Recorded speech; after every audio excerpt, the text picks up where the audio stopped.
Bismillahirrahmanirrahim. Assalamualaikum warahmatullahi wabarakatuh. Alhamdulillah, wassalatu wassalamu ala Rasulillah wa ala alihi wa ashabihi ajma'in. Amma ba'd. Qala Allah Ta'ala fi Kitabil Karim, A'udzu billahi minasyaitonir rajim. Bismillahirrahmanirrahim. Ya ayyuhalladzina amanu taqullaha haqqa tuqatih wa la tamutunna illa wa antum muslimun. Shadaqallahul azim wa shadaqa rasulun nabil karim. Alhamdulillah, puji dan puja bagi Allah, dan tak lupa kita sampaikan salat dan salam bagi Rasulullah Muhammad SAW, keluarganya, sahabatnya, para tabi'in, para tabi'ut tabi'in, dan kaum muslimin seluruhnya yang tetap istiqamah hingga hari kiamat nanti, dan mudah-mudahan Allah jadikan kita satu di antaranya. Amin ya Allah rabbal alamin. Kita awali dengan basmalah. Bismillahirrahmanirrahim. Alhamdulillah, pada kesempatan ini insyaallah kita akan membahas tema-tema tentang sirah nabawiyah yang menjadi penting bagi kita, bukan hanya sebagai seorang beriman, seorang muslim, tapi juga sebagai seorang da'i. Kenapa? Karena ketika kita bicara sirah nabawiyah, maka kita berarti bicara tentang sejarah perjalanan dakwah Rasulullah SAW dan kaum muslimin. Hingga kemudian agama ini tegak dan kemudian menyebar di seluruh muka bumi. Dan menjadi penting juga karena apa? Karena kita berdakwah, maka jika dakwah kita ingin menjadi dakwah yang baik, dakwah yang berhasil dan sukses, maka tentunya kita harus meneladani, menjadikan contoh sejarah dakwah dari yang sukses juga. Dan tidak ada sejarah dakwah yang paling baik dan paling sukses kecuali sejarah dakwah Rasulullah SAW dan kaum muslimin. Nah, pada kesempatan ini, izinkan saya untuk menyampaikan potongan dari sirah nabawiyah tersebut, yaitu tentang bagaimana kita mengenali dakwah jahar. Izinkan saya untuk share screen.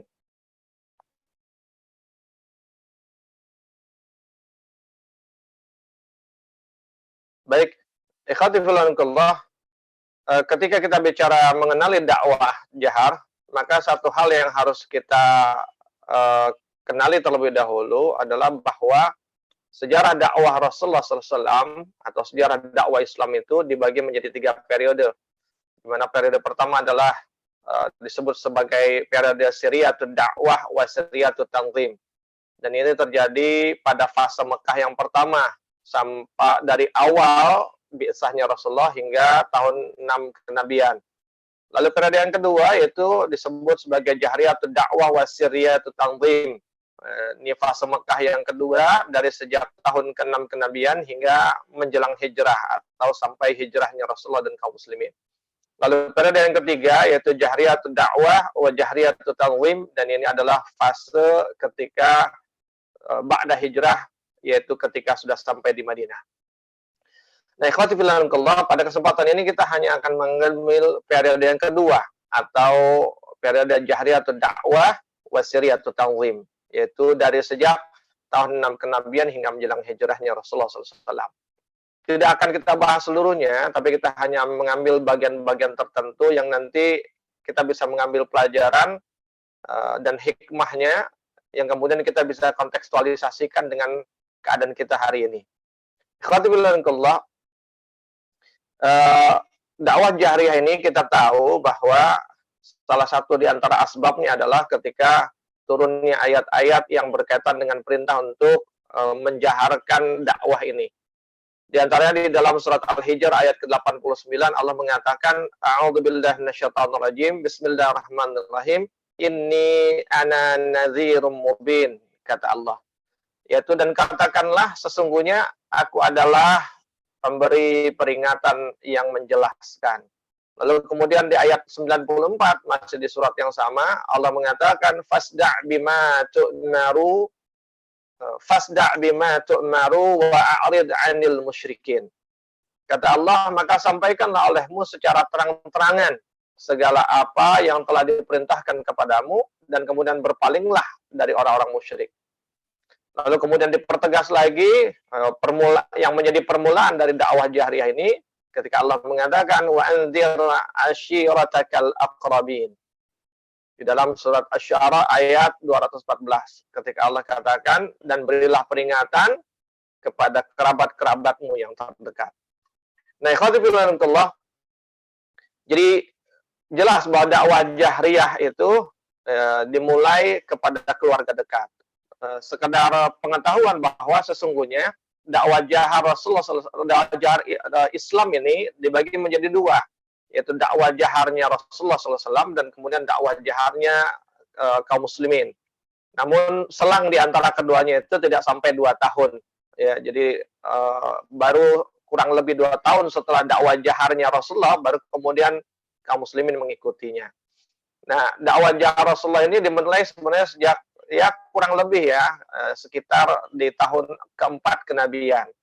Nah, nanti angka tahun 6 kenabian itu sebagaimana tadi periodisasi dakwah jahriyatun dakwah wasiriyatun tanzim itu biasa dicatat dari sejak dakwah jahar kaum muslimin. Jadi dipadukan itu di momentumnya di tahun ke-6.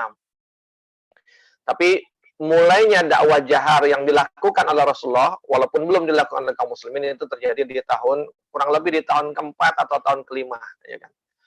Nah, ikhwati fillah, ketika bicara tentang dakwah jahar maka ada beberapa fase, beberapa tahapan. Yang pertama yaitu dakwah jahar yang dilakukan kepada keluarga dekat Rasulullah SAW, baru kemudian dakwah jahar yang dilakukan kepada kabilah-kabilah Arab lainnya.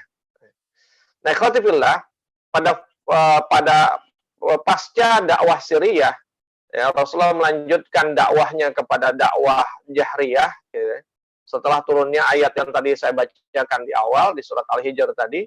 Dan keluarga dekat, yang dimaksud dengan keluarga dekat ini adalah Bani Hashim dan Bani Muttalib, adalah pihak pertama yang menjadi target dakwah Rasulullah ketika itu. Kenapa? Karena keluarga dekatlah yang paling siap untuk melindungi dan membantu dakwah Rasulullah nantinya. Kenapa paling siap? Sebab ada hubungan kekerabatan. Ya. Sebagaimana Allah Ta'ala memberikan pelajaran, ya, ini menjadi penting ya, untuk menegaskan kenapa keluarga dekat itu yang paling bisa menerima dan kemudian memberikan perlindungan dan pertolongan. Allah mengajarkan kepada kita dalam surah Hud ayat ke-80, ketika Allah menceritakan tentang kisah Nabi Lut alaihissalam di saat dia kedatangan tamunya, ya, yang 2 orang malaikat mengambil wujud manusia datang berkunjung. Kita tahu bahwa Nabi Lut itu adalah kaum Sodom, ya, kaum yang menyukai sesama.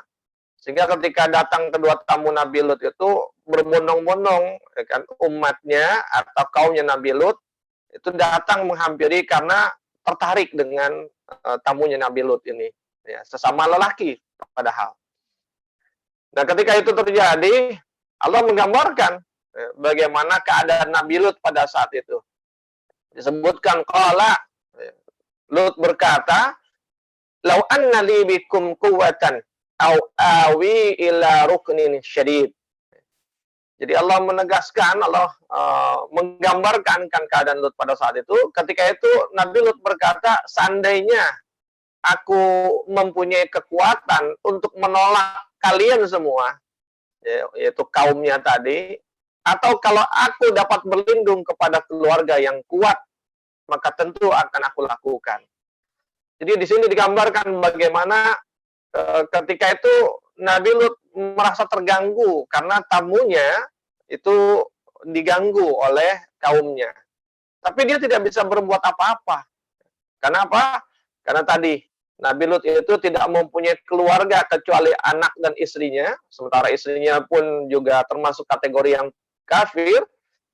Sementara dua anaknya adalah perempuan dan dia tidak punya saudara atau keluarga lainnya. Sehingga ditunjukkan betapa lemahnya kondisi Nabi Lut pada saat itu. Dan dia mengatakan, kalau seandainya aku punya kekuatan atau punya keluarga yang kuat, yang dengannya aku akan berlindung kepada mereka. Ini menunjukkan bahwa peran keluarga itu menjadi penting. Ikhwati fillah. Begitu pula akhirnya di dakwah kita. Maka kemudian menjaga hubungan dengan keluarga itu menjadi penting. Atau misalnya di dalam kisah Nabi Syuaib, yang juga Allah memberikan pelajaran kepada kita di dalam surat Hud ayat 91, ketika Allah berfirman, "A'udzubillahi minasyaitonir rajim, qalu ya Syuaibu ma nafqahu katsiran mimma taqulu wa inna lanaraka fina dha'ifa walaula rahatuka larajamnaka wa ma anta alaina bi'aziz. Allah berfirman bahwa mereka berkata, kaumnya Syuaib berkata, "Hai Syuaib, kami tidak banyak mengerti tentang apa yang kamu katakan itu. Dan sesungguhnya kami benar-benar melihat kamu itu adalah seorang yang lemah di antara kami. Kalau tidaklah karena keluargamu, tentulah kami telah merajam kamu, sedang kamu pun bukanlah seorang yang berwibawa di sisi kami." Bayangkan ikhwafillah, berbeda keadaan Nabi Syuaib dengan Nabi Lut. Kalau Nabi Lut nggak ada saudara, nggak ada keluarga. Tapi Nabi Syuaib punya keluarga. Nabi Syuaib dengan segala kelemahannya, disebutkan di dalam ayat itu, kaumnya itu menganggap lemah Nabi Syuaib, dianggap bahkan tidak memiliki wibawa di hadapan kaumnya. Tapi dia punya keluarga yang ada di sekitarnya, yang dihormati, ya kan, dan ditakuti oleh kaumnya. Sehingga kaumnya mengatakan, kalaulah tidak karena keluargamu, maka pasti kami sudah merajam kamu. Kami pasti sudah menyiksa, menganiaya, dan mengganggu kamu, wahai Syuaib. Nah, di sini semakin diperjelas lagi, betapa pentingnya keberadaan keluarga. Ya, maka seorang aktivis dakwah itu seharusnya menjadikan keluarga, keluarga dekatnya, itu menjadi pendukung-pendukung dakwahnya. Menjadi lingkaran pertama dari dakwahnya, dengan harapan mereka kemudian akan menjadi pendukung dakwah-dakwah yang dilakukannya. Nah, ikhwatibillah, kisah Nabi Lut dan Nabi Syuaib ini cukup untuk menjadi pelajaran. Maka kemudian itulah yang dilakukan oleh Rasulullah SAW ketika perintah dakwah jahriyah itu dilakukan. Nah, ikhwatibillah, sekalipun keluarga dekat itu tidak beriman, mereka nggak menerima nih dakwah kita, atau sebagaimana keluarganya Nabi Muhammad SAW tidak menerima dakwah Nabi Muhammad. Namun pembelaan mereka sebagai keluarga pasti akan diberikan. Kenapa? Karena kalau istilah kita, ya kan dia keluarga gua, masa gua diamin? Dia kan keluarga saya. Tidak mungkin saya membiarkan dia diganggu. Nah, alhamdulillah, maka penting mendekati keluarga itu, menjaga hubungan dan kedekatan dengan keluarga.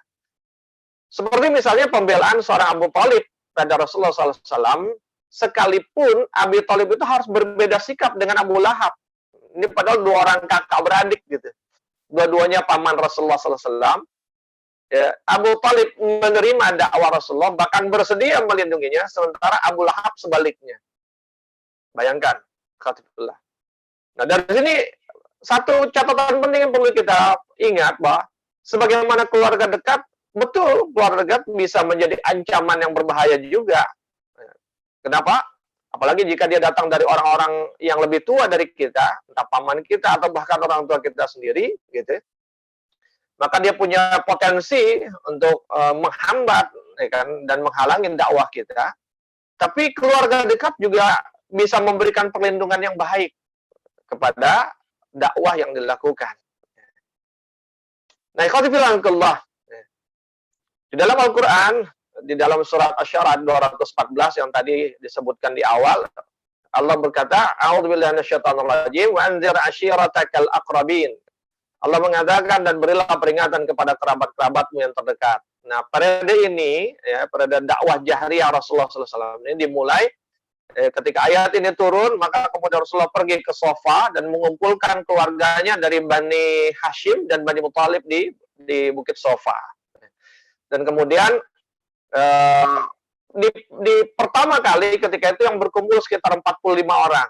Tapi kemudian belum lagi Rasulullah berbicara, Abu Lahab sudah menekannya dan kemudian memprovokasi. Sehingga di pertemuan pertama itu Rasulullah tidak sempat berkata apa-apa. Sampai kemudian beberapa waktu kemudian Rasulullah melakukan pertemuan yang kedua. Ya, nah, pada saat pertemuan inilah maka kemudian Rasulullah berbicara kepada keluarganya itu.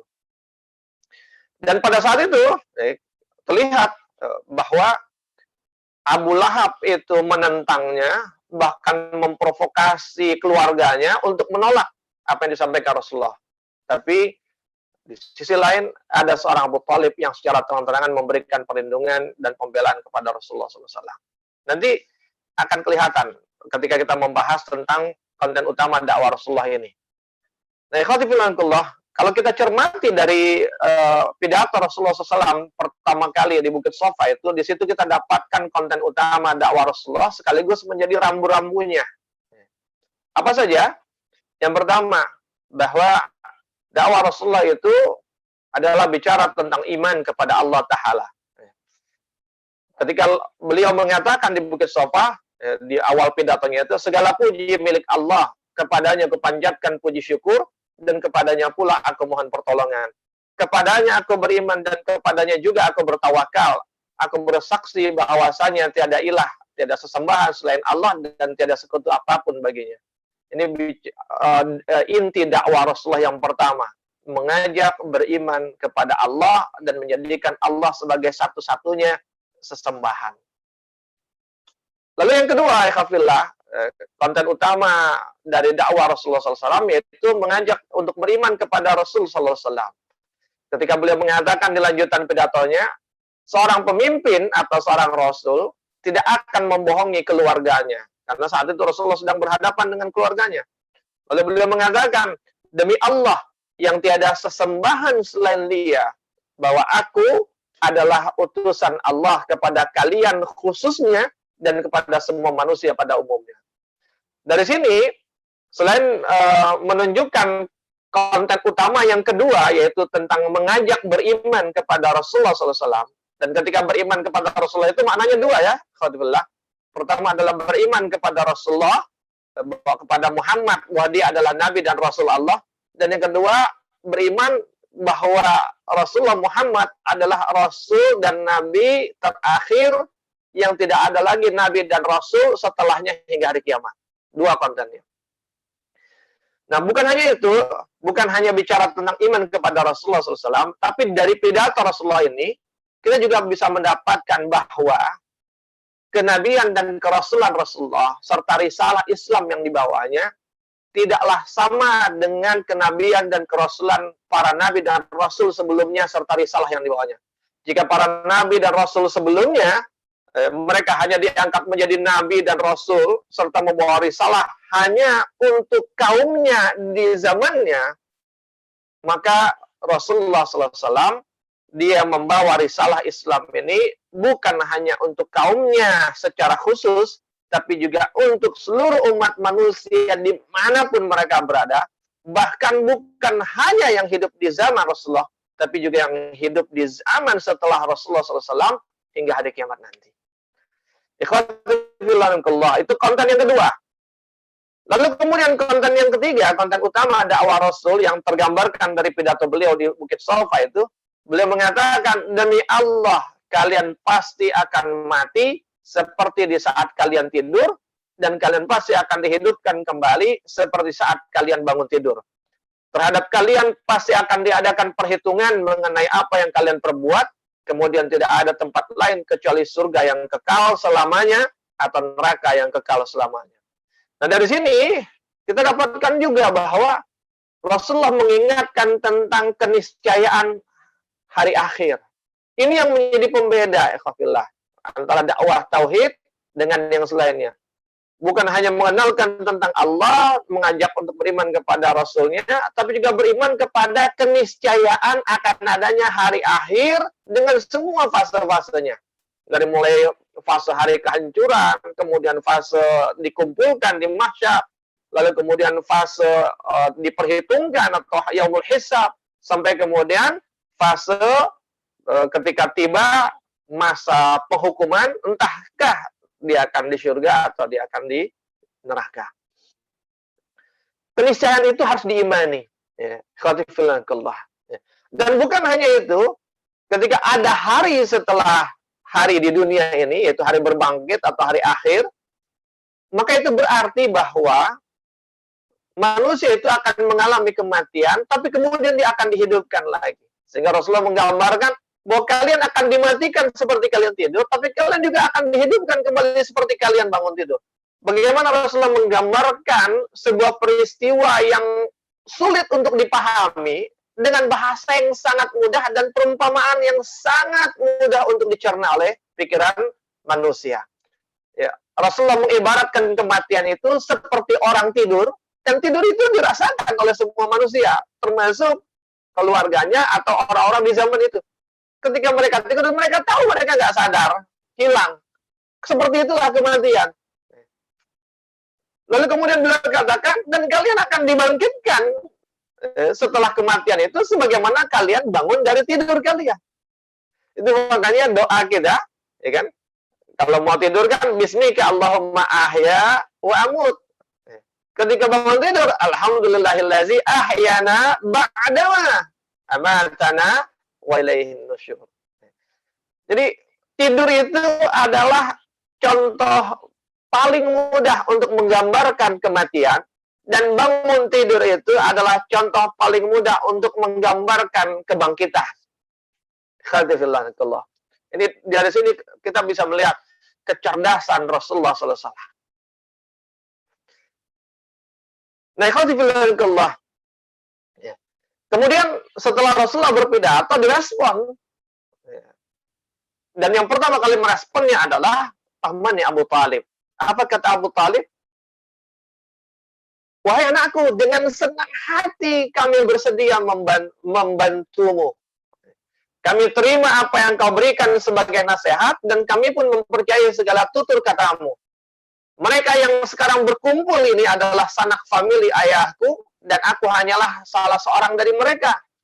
Tapi justru akulah yang paling cepat menyambut keinginanmu. Demi Allah, aku akan tetap melindungimu dan membelamu. Tetapi aku sendiri tidak dapat meninggalkan agama Abdul Muthalib. Ikhwati fillah. Ini dari respon ini kita dapat banyak pelajaran. Yang pertama, bagaimana respon keluarga, orang terdekat. Abu Thalib itu orang terdekat Rasulullah SAW. Dan luar biasanya, subhanallahnya, qadarullahnya, Abu Thalib juga adalah yang dituakan dan paling dihormati di keluarganya itu. Baik di Bani Hashim maupun di Bani Muthalib. Orang paling dekat Rasulullah SAW, dan kemudian dialah yang paling pertama kali merespon. Khatifillah.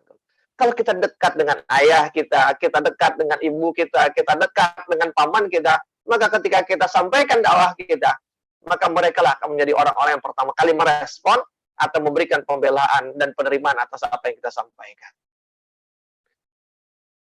Itu yang pertama. Dia yang pertama kali merespon, dan yang kedua bahkan Abu Thalib menyatakan bahwa dia siap membantu. Dia siap membantu. Inilah keluarga. Lalu yang ketiga beliau katakan, kami pun menerima apa yang kau sampaikan sebagai sebuah nasihat. Subhanallah, khatibullah. Kepercayaan seorang Abu Thalib kepada Rasulullah Muhammad membuat dia mampu untuk merendahkan hatinya untuk menerima apa yang Rasulullah sampaikan sebagai sebuah nasihat. Dari sini kita juga belajar dari Abu Thalib sebenarnya, bahwa kan, jangan pernah kita merasa tua gitu dan kemudian sombong dengan kesenioran kita. Dari sini kita lihat Abu Thalib yang bahkan dia kafir saja, dia bisa merendahkan hatinya di hadapan keponakannya jika apa yang disampaikannya itu benar. Maka khatifillah, ya. Jangan gara-gara kita senior, lantas kemudian kita ngecilin yang lebih junior daripada kita. Ya, itu penyakit, ya, itu salah satu penyakit. Dan termasuk bagian dari kesombongan, penyakitnya iblis. Ya. Ikhwatifillah. Lalu yang keempat, ya, Rasulullah Abu Thalib ketika mengatakan, kami pun mempercayai tutur katamu Muhammad. Betapa Rasulullah dikenal orang yang jujur, orang yang santun, orang yang baik, dikenal dengan semua kebaikannya. Orang yang dipercaya. Sehingga ketika dia menyampaikan sesuatu, mudah orang untuk mempercayainya. Maka ikhwatillah, kita tanya, mungkin kita sudah baik, mungkin kita tidak pernah berbohong, tapi pertanyaannya, sudahkah keluarga kita memposisikan kita sebagaimana orang yang pantas dipercaya, pantas didengar, dan pantas untuk diikuti. Lalu yang kelima, ya, Abu Thalib juga menegaskan bahwa dia hanyalah salah satu di antara sanak famili Abdul Muthalib, ayahnya. Ya kan? Tapi justru dia tegaskan bahwa dia akan tetap melindungi Rasulullah SAW dan membelanya, apapun yang terjadi. Sekalipun dia tidak bisa meninggalkan agama keluarganya, agama Abdul Muthalib, ayahnya, sekalipun tidak bisa meninggalkan dan mengikuti agama Rasulullah, tapi dia menyatakan bahwa dia siap untuk membela Rasulullah SAW. Ini hikmah ketika dakwah kepada keluarga itu kita lakukan. Dan respon Abu Thalib itu ya, ditanggapi keras oleh Abu Lahab. Abu Lahab mengatakan, demi Allah, itu sikap sangat buruk, wahai Abu Thalib. Cegahlah dia, Muhammad, sebelum orang-orang lain bertindak terhadapmu. Jadi dia ngerespon Abu Thalib sekaligus mengancam. Ente benar-benar Abu Thalib. Bukannya dicegah anak kemenakan ente itu, malah ente mau berikan pembelaan. Cegah dia sekarang sebelum orang lain bertindak kepadamu. Jadi pengen nakut-nakutin dan mengancam Abu Thalib. Tapi apa respon Abu Thalib ketika itu? Dia mengatakan, demi Allah, dia akan kami bela selama kami hidup. Jadi namanya keluarga, begitu dia membela keluarganya, diancam, justru makin kuat pembelaannya. Dan tabiat pertarungan ini tidak akan pernah berubah selamanya. Ini bisa kita lihat ketika kita lompat sekitar 15 tahun ke depan, di saat fase terjadi peristiwa Hudaybiyah. Di situ pun pertempurannya tidak lepas dari 3 konten utama ini. Iman kepada Allah, iman kepada Rasul, iman kepada hari akhir, dan kemudian penolakannya. Saya tidak akan ceritakan panjang nanti. Nah, selanjutnya, setelah dakwah kepada keluarga dilakukan dan mendapatkan dukungan dari Abu Thalib, bahkan mendapatkan pembelaan dari Abu Thalib, dan ketika Rasulullah begitu yakin dengan pembelaan Abu Thalib itu, maka kemudian Rasulullah semakin pede, semakin berani untuk kemudian berdakwah di level yang lebih luas, wilayah yang lebih luas, itu kepada kabilah-kabilah Arab yang lainnya, di luar dari Bani Hashim dan Bani Muthalib. Maka kemudian suatu hari Rasulullah menghimpun orang-orang kaum Quraisy secara keseluruhan, dia naik ke atas bukit Safa lagi, lalu dia menyeru kepada orang-orang Quraisy itu, ya Sabaha. Ya, dia panggil tuh orang-orang Quraisy, sehingga orang Quraisy itu berkumpul. Seluruh kabilah-kabilah Quraisy itu berkumpul mendatangi bukit Safa, ya kan? Dan kemudian mendengarkan, mencoba menyimak apa yang disampaikan Rasulullah SAW. Bahkan orang-orang yang tidak hadir dari kabilah tertentu sampai ngutus orang sebagai wakil untuk hadir pada saat itu. Ini menunjukkan betapa magnet dan daya tarik Rasulullah SAW pada kaumnya itu begitu kuat. Kenapa? Kenapanya akan terlihat pada pidato Rasulullah berikutnya. Pada saat itu Rasulullah mengatakan, ya Sabaha, jika kalian, aku beritahu bahwa di lembah sana terdapat pasukan berkuda yang hendak menyerang kalian, apakah kalian akan mempercayaiku, kata Rasulullah. Maka spontan orang-orang yang berkumpul pada saat itu, kafir Quraisy pada saat itu, mereka menjawab, ya, kami percaya, karena kami belum pernah menyaksikan Anda berdusta. Kenapa Rasulullah punya daya tarik, daya magnet?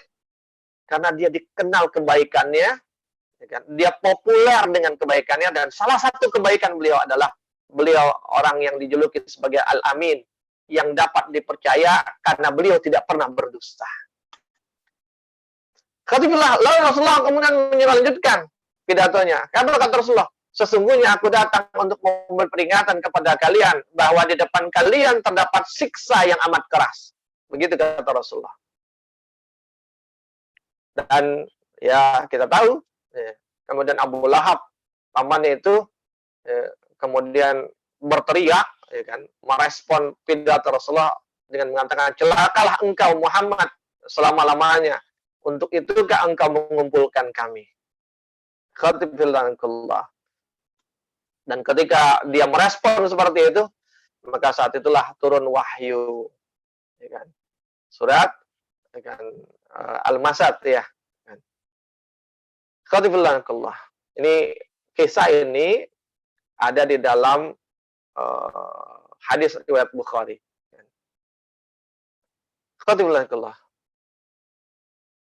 Tabbat yada abi lahabi wa tab, ma aghna anhu maluhu wa ma kasab, sayasla naran zata lahab wa imra'atuhu hammalatal hatab fi jidha hablum mim masad. Ayat itu turun berkaitan dengan respon buruk yang dilakukan oleh Abu Lahab terhadap Rasulullah pada saat itu. Celakalah kedua tangan Abu Lahab. Ikhwatifillah, dalam riwayat Muslim disebutkan juga di pidato itu Rasulullah mengatakan, hai Quraisy, selamatkan diri kalian dari api neraka. Hai Bani Ka'ab, selamatkan diri kalian dari api neraka. Hai Fatimah binti Muhammad, selamatkan diri kalian dari api neraka. Dan demi Allah, sesungguhnya aku tidak memiliki kuasa dari Allah untuk untuk Fatimah dan keluarganya sama sekali, kecuali bahwa kalian hanyalah kerabatku yang mempunyai ikatan rahim, dan aku akan menyambungnya. Dari sini juga orang juga simpatik. Kenapa? Oh, ternyata yang diingatkan bukan hanya orang pada umumnya, tapi bahkan keluarganya, anaknya Fatimah pun bisa terancam dengan neraka jika seandainya tidak menerima dakwah Rasulullah SAW. Jadi ada egalitarian, ya, kesamaan. Dan bukan hanya itu, Rasulullah pun menegaskan bahwa Rasulullah nggak punya kuasa untuk menjamin hidayah itu bisa sampai kepada siapapun termasuk keluarganya. Tapi yang pasti bahwa keluarganya itu, atau Fatimah misalnya, itu punya hubungan, ikatan kekeluargaan. Dan dengan ikatan kekeluargaan itulah maka Rasulullah akan menyambungnya.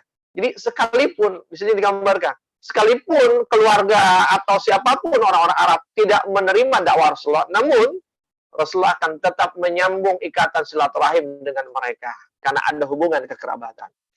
Khatibullah. Ini penting buat kita. Jadi bukan karena kemudian dia tidak bisa menerima dakwah kita lantas kemudian kita musuhi, tidak.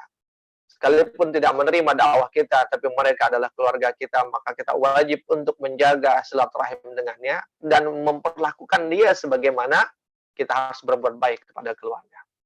Di dalam riwayat Nasai, ya kan, di ujung hadis tadi, ya kan, bunyinya agak berbeda, ya kan, akan tetapi antara diriku dan kalian terdapat hubungan kekerabatan dan aku akan menyambungnya.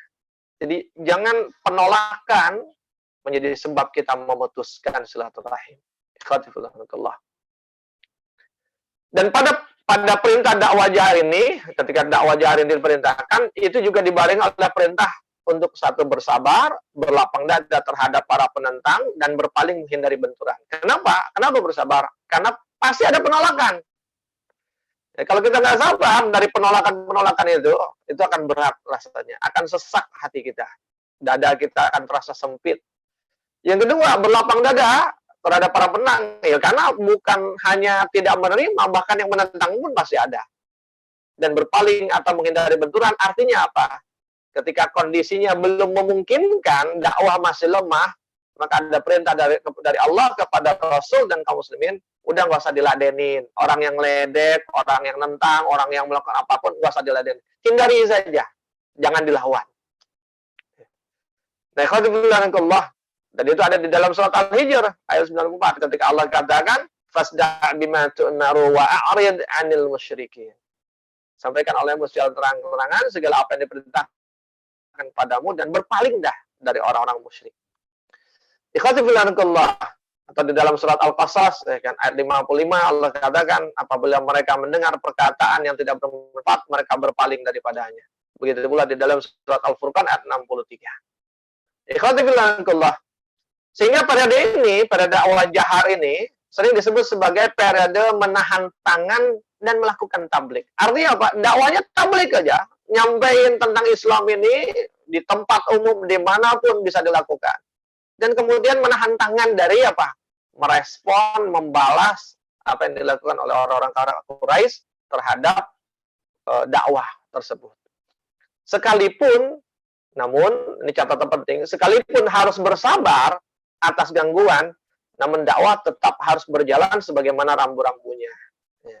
Jadi jangan karena ditekan lantas kemudian kita melunak, dalam arti melunakkan ajaran gitu. Demi ya udahlah kita ikutin aja dulu ya kan, untuk menjinakkan hati mereka, kemudian kita lunak-lunakan nih kontennya, bukan caranya ya melunak, tapi muatannya tidak boleh kemudian dilunakkan, itu maksudnya diturunkan nilainya. Kalau A ya A. Sehingga ketika beriman ya kepada Allah, beriman, nggak ada selainnya. Ya.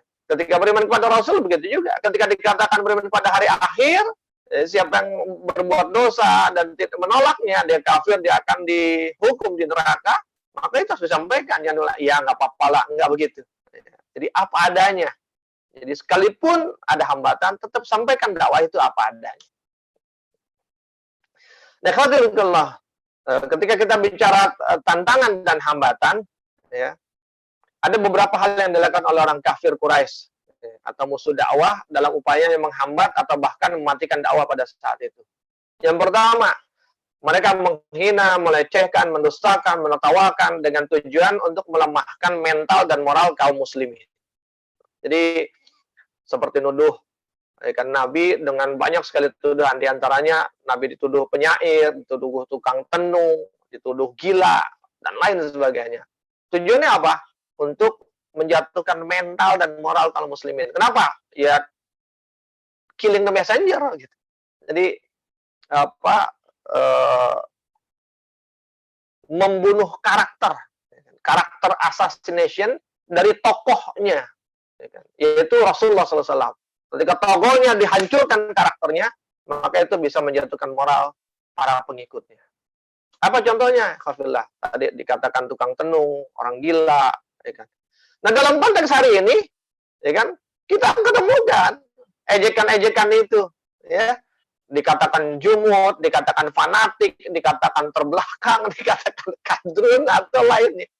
Ya. Atau bagaimana tokoh-tokoh, ya kan, tokoh-tokoh dakwah ini, ya kan, para ulama kemudian juga dirusak moralitasnya.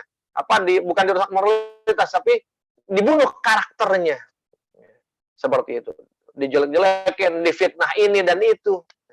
Maka, khatifillah, ketika ini terjadi, kekuatan mental itu menjadi kata kunci bagi orang-orang beriman. Mental harus kuat, jangan takut diledek. Kalau bahasa Allah kan gitu, wala yakhafuna laumata laim. Jangan takut, jangan down dengan ledekan orang yang suka meledek, ejekan orang yang suka mengejek. Karena begitulah tabiat mereka. Mereka kalau belum meledek tuh asem mulutnya rasanya. Ya, khawatirullah. Dan bahkan Allah menjawab, Allah menolak semua tuduhan mereka terhadap Rasulullah itu. Dalam surat Al-Haqqah ayat 41-42 Allah mengatakan, a'udzubillahi minasyaitonirrajim, wa ma huwa biqauli syair qalilan ma tu'minun.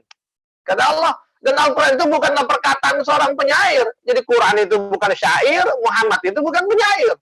Qalilan ma tu'minun, sedikit sekali kamu beriman kepadanya.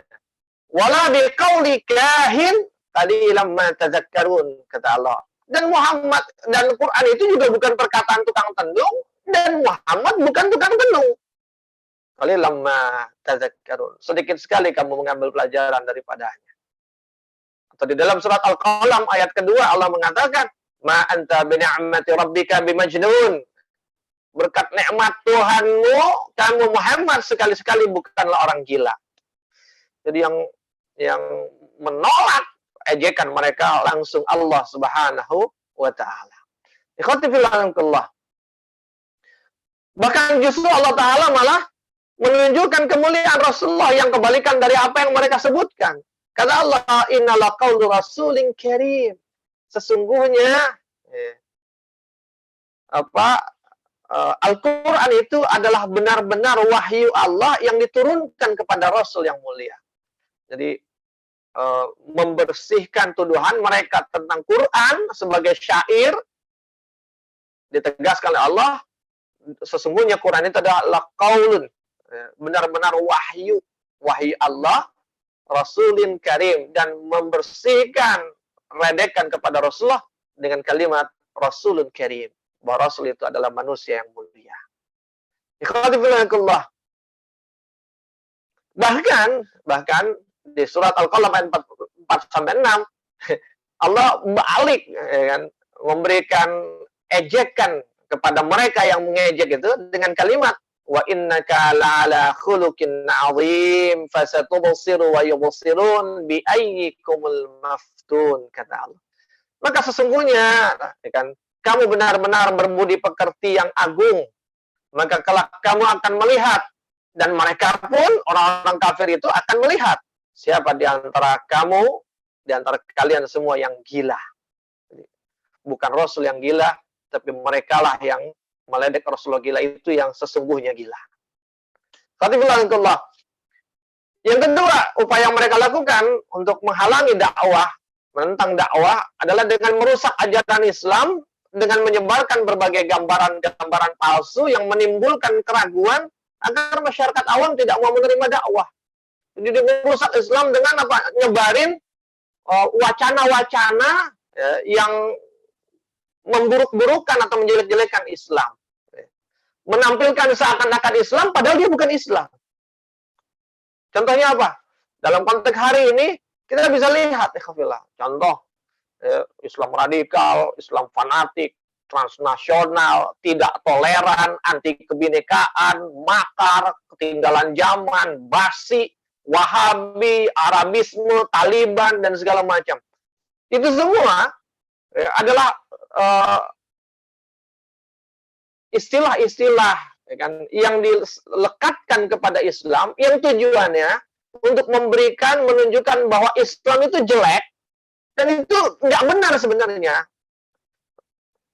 Sehingga kemudian bisa membuat masyarakat ragu terhadap Islam, dan akhirnya menolak Islam. Untuk menggambarkan Islam itu radikal, Islam itu nggak toleran, Islam itu misalnya Wahabi, ya kan, membawa budaya-budaya Arab, sehingga orang benci.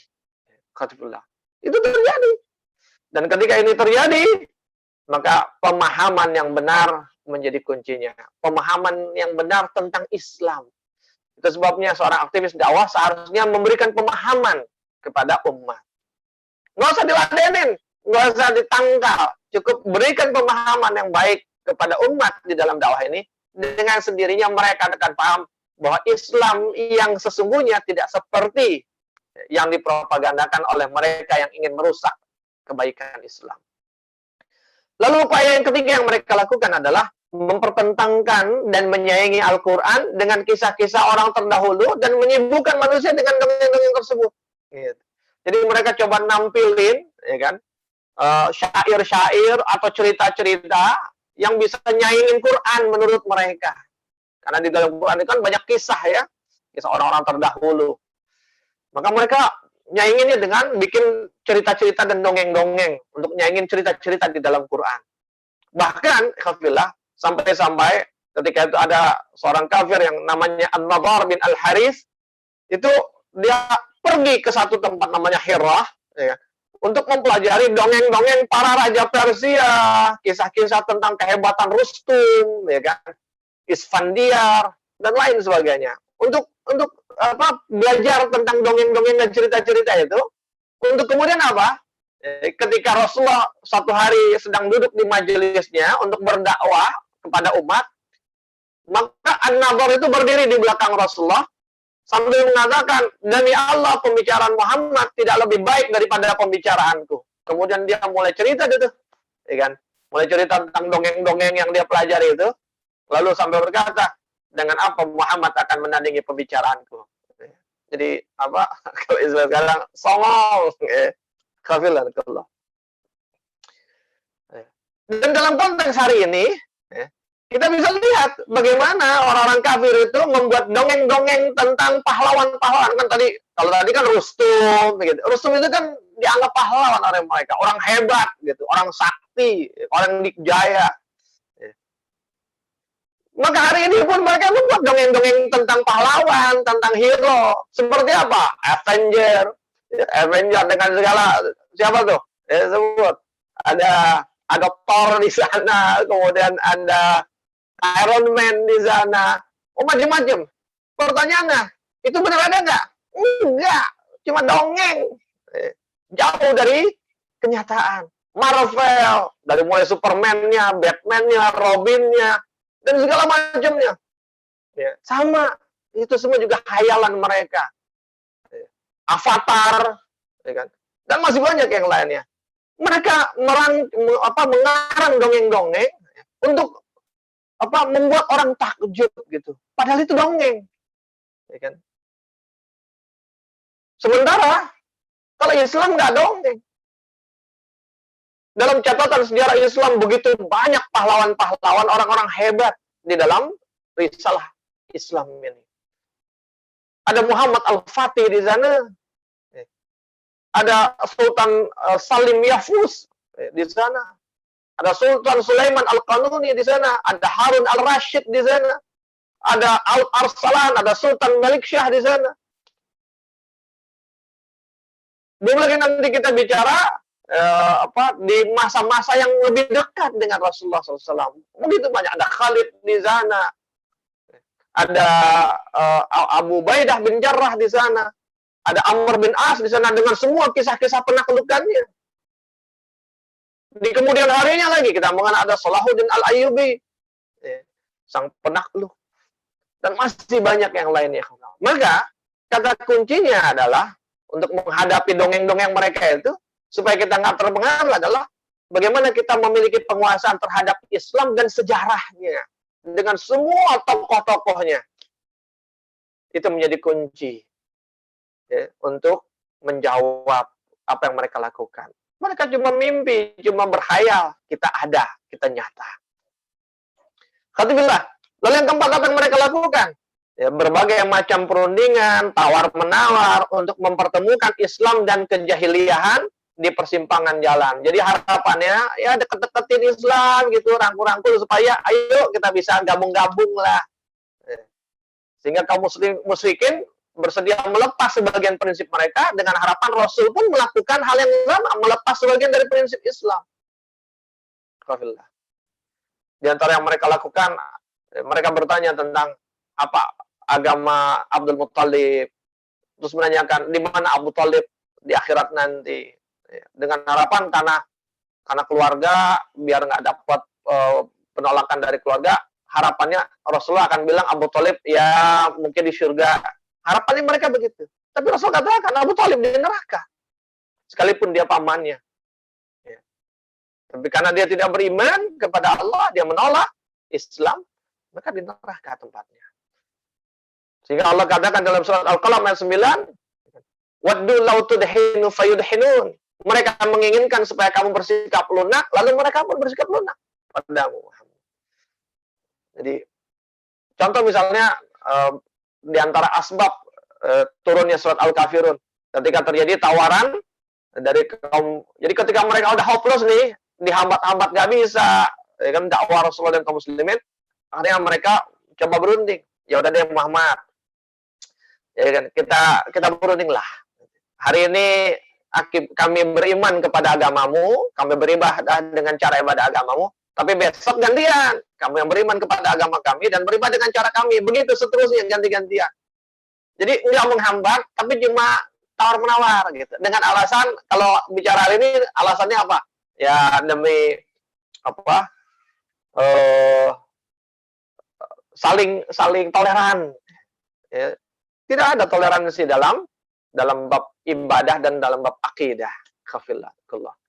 Dan dalam konteks hari ini itu terlihat ya, munculnya Islam liberal, Islam pluralis, Islam sosialis, Islam nusantara, atau konsep-konsep seperti misalnya law of attraction. Ya. Itu juga bagian tuh, ya. Mencoba untuk law of attraction itu mencoba untuk menurunkan ketegasan dalam pemahaman Islam. dan masih banyak yang lainnya. Ya, hafillah. Lalu apalagi yang mereka lakukan untuk menghambat? Melakukan blokade ekonomi. Kita tahu ceritanya. Lalu yang keenam, yang terakhir yang mereka lakukan adalah dengan melakukan penyiksaan dan upaya-upaya penyelamatan. Maksudnya melakukan penyiksaan kepada kaum muslimin, dan kemudian kaum muslim meresponnya dengan melakukan upaya penyelamatan terhadap penyiksaan itu. Kita lihat bagaimana, ya, jadi Abu Jahal itu, dia kalau tahu ada seseorang yang mulia, punya kedudukan lah ya di kaumnya, orang terhormat, kemudian masuk Islam, di orang kaya pula, maka Abu Jahal itu akan mengancamnya. Ancamannya apa? Bahwa dia akan kehilangan hartanya dan kemudian akan merusak kehormatannya. Karakter assassination. Itu caranya Abu Jahal tuh. Jadi kita lihat ya hari ini ya, yang kayak begitu ada juga ya. Lalu kemudian pamannya Utsman bin Affan, ya. Utsman bin Affan itu pamannya itu paling jahat sama kaum muslimin. Bahkan terhadap Utsman bin Affan sekalipun. Ya. Apa yang dilakukan pamannya Utsman bin Affan kalau dia nyiksa kaum muslimin nih, itu caranya kaum muslimin yang disisa itu dibungkus, orangnya itu dibungkus dengan tikar anyaman, lalu kemudian tikar anyaman itu dibakar. Sampai kemudian dia habis, hangus, dan kemudian membakar kulit orang yang di dalamnya, hingga kemudian kulit terkelupas, seperti kulit ular. Nauzubillah. Ibunya Mus'ab bin Umair, bagaimana dia mengurung anaknya, tidak memberi makan, dan memboikot biaya hidup anaknya. Sampai seperti itu, ikhafillah. Atau misalnya, Abu Jahal dan kawan-kawannya pernah menyiksa Ammar bin Yasir dengan ayah dan ibunya. Kita semua tahu kisahnya. Yang luar biasa. Ayahnya dipukulin, dicambukin, sambil diikat di tiang panjang, dan terakhir dijerat lehernya sampai mati.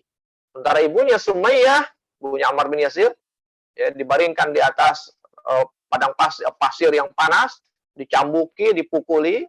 Setelah capek kelelahan mereka, dalam satu riwayat dikatakan diambil sebilah tombak, kemudian ditusukkan dari duburnya hingga tembus sampai ke mulutnya. Nauzubillah. Kejamnya mereka. Dalam riwayat lain disebutkan kaki tangan Sumayyah diikat dengan 4 utas tali, kemudian keempat utas tali itu masing-masing diikat dengan di atas pada pelana kuda, kemudian kudanya itu dipacu ke 4 arah yang berbeda hingga tercabik tubuhnya menjadi 4. Ummu Anmar, ya kan, dan lainnya, orang-orang kafir lainnya menyiksa Khabbab bin Al-Arat, mantan budaknya. Jadi Khabbab ini mantan budak Ummu Anmar. Begitu tahu Khabbab masuk Islam, maka dia disiksa. Ikhwatifillah, bukan hanya dicambuk, bukan hanya dipukuli. Jadi Khabbab ini dia ahli pandai besi.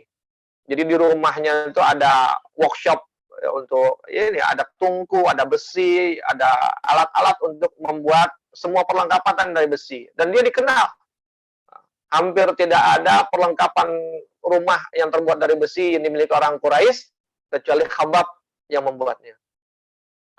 Setelah dipukuli, dicambuki, lalu kemudian Ummu Anmar mengambil sebilah besi, ya kan, potongan besi, masukkan ke dalam tungku, dipanasi sampai panas merah dia, lalu diambil dengan capit besi, lalu diletakkan di atas ubun-ubunnya Khabbab. Begitu cara mereka menyiksa. Bagaimana seorang sahabiah Zanirah Nahdiyah beserta anaknya Ummu Abyash, ya, disiksa dengan berbagai macam siksaan. Bagaimana budak wanita milik Banu Muammal, yang satu suku dengan Bani Adi, ketika itu disiksa, dipukuli oleh Umar bin Khattab. Bahkan sampai Umar berhenti mukulin, kenapa? Sampai bosen dia. Udah bosen saya mukulin kamu. Berhenti dia. Ketika Umar masih kafir ya. Atau bagaimana mereka mengikat kaum muslimin di atas punggung onta, ya, di atas punggung onta, dalam keadaan bertelanjang dada, ya, lalu dijemur di padang pasir. Atau kaum muslimin dibuka bajunya, kemudian dipakaikan baju besi, lalu kemudian mereka diletakkan di atas batu-batu yang membara, batu-batu di padang pasir yang membara itu. Mereka pakai baju besi, dipakai baju besi tanpa pakaian di dalamnya, kemudian ditaruh di atasnya. betapa panasnya. Khatifullah. Dan dengan segala penentangan itu, yang mereka maklumi akan terjadi. Maka mereka pun kaum muslim, mereka melakukan penyelamatan. Khatifullah. Ada dari mulai ada pembolehan menampakkan dalam tanda petik kemurtadan bagi yang lemah. Ini contoh kisah Ammar bin Yasir ketika udah nggak sanggup dia dipukuli, dicambuki dan melihat ibu dan ayahnya dibunuh di depan matanya, akhirnya terucaplah kalimat Lata, Uzza, Hubal dan Manat dari mulutnya.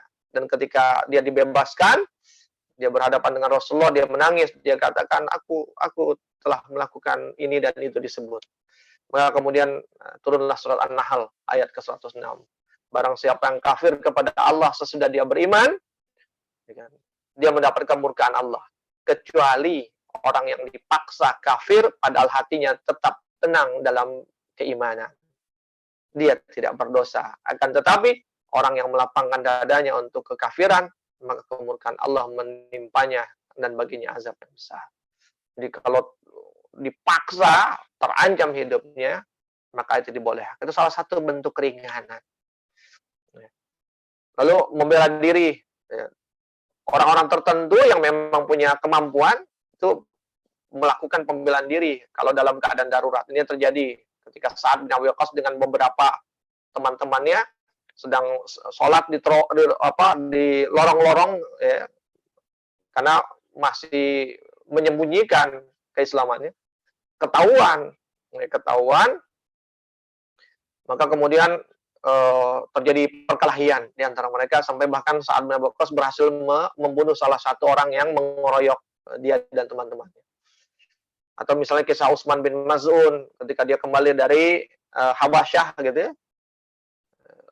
Lantas kemudian diberikan jaminan dan dia menolaknya. Ini bentuk perlawanan dia. Atau begitu pula dengan kisah Umar bin Khattab ketika dia Islam. Lalu yang ketiga, penyelamatan yang dilakukan oleh Rasulullah adalah dengan dan kaum muslimin dengan membebaskan dari perbudakan. Bagaimana Abu Bakar membeli dan membebaskan budak-budak dan kebanyakan budak wanita, karena budak wanita yang paling lemah. Zanirah, Nahdiyah dan anaknya Ummu Abyas, budak wanita dari Bani Muammal, itu termasuk di antara yang dibebaskan. Jadi dibeli sama Abu Bakar dari majikannya, kemudian dibebaskan. Begitupun dengan Bilal, begitupun dengan Amir bin Fahirah, sama dibebaskan oleh Abu Bakar. Dengan begitu mereka terselamatkan. Lalu dengan jaminan, jaminan dari suku atau kabilah, itu cara penyelamatannya begitu. Karena suku dan kabilah itu bisa memberikan perlindungan kepada kaumnya. Lalu yang kelima, dengan hijrah ke Habasyah. Jadi hijrah ke Habasyah itu terjadi 2 kali. Tujuannya salah satunya adalah untuk menyelamatkan,